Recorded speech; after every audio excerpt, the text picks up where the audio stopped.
Hello students, this is exercise number 21 of the progressive monthly mix in April 2021 on the speed of 100 words per minute. Start. Sir, my first question is whether there is any particular strategy at all which our government is applying to control the price rise. Because we had the 3 years of the Janta rule when there was no strategy at all. Even the plan was called the rolling plan. That is why I am asking what is the strategy? It is not my intention to theorize here or to sound scholastic because scholastic debates are not meant for parliament but common sense is. I firmly believe that no theory can be viable unless it can be understood by common sense. In a nutshell, I look at the economic strategy of our government in the 1980s as radically different from the past. There was hardly any difference in the styles and approaches of the previous 2 decades. The approach then was one of the demand management without caring for the supply side. The Keynesian scholars who dominated the planning process in those days presumed that the role of the government in the economy was only confined to maintaining the suitable levels of aggregate demand. And since the government alone could print money, the chief instrument of demand, it was also presumed that fiscal measures alone could control the entire economy.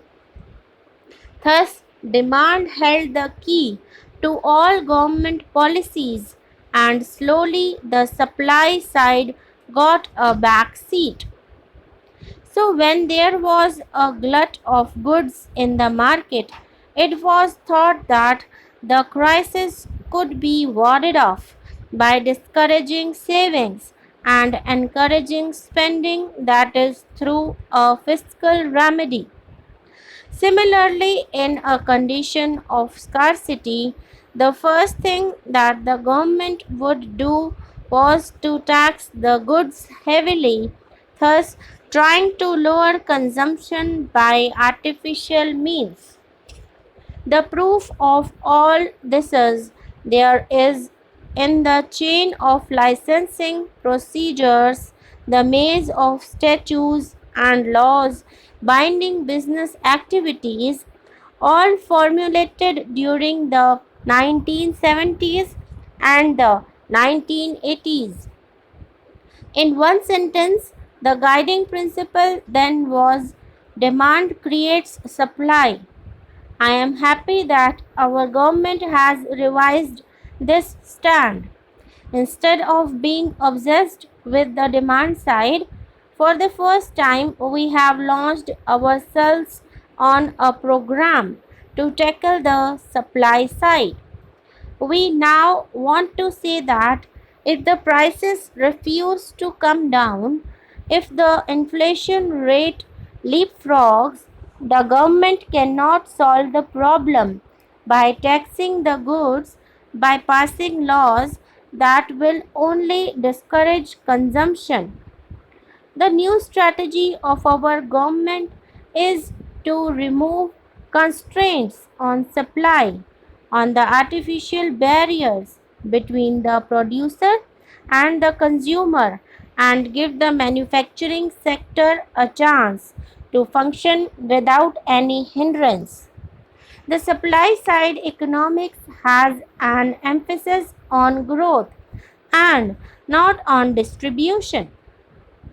Actually, supply side economics is in direct contrast to the demand side economics, which we have been following earlier. Though I am in full agreement with this theoretical shift, which is now being totally reversed by the theory that supply creates demand. I would have been happier if all round measures were taken to improve supplies. One very important part in supply side management is the infrastructure. The toning up of the infrastructure has to be done with greater effort and with more speed. There is no doubt that the infrastructure has improved. During this quarter, power generation increased by 17% over the corresponding period last year, coal production by about 8%, and goods movement by railways by about 16%.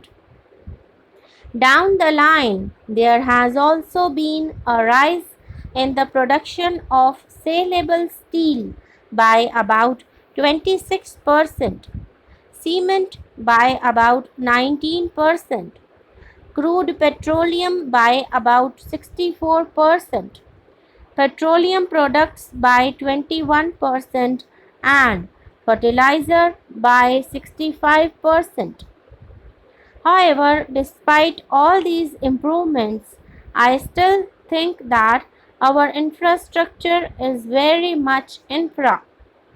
Even though our coal production has registered such a sharp increase, there has been chronic shortages for superior grade coal used in industry.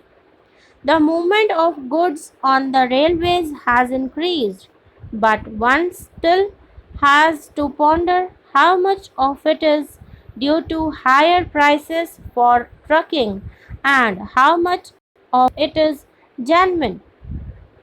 We have also to see to what extent the increase in our power generation is because of the good monsoon, because of which the generation of hydel power has to be commensurate with the supply side management which we are attempting. In fact, our attempts have to be doubled towards infrastructure within the next couple of months. One crucial area of concern for all of us should be the money supply situation.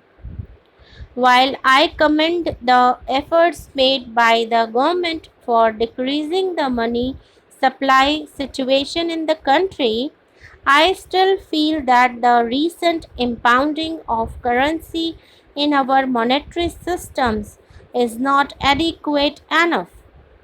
The cash reserve ratio and the statutory liquidity ratio have been increased. This may curtail the liquidity of the banks to the trading sector.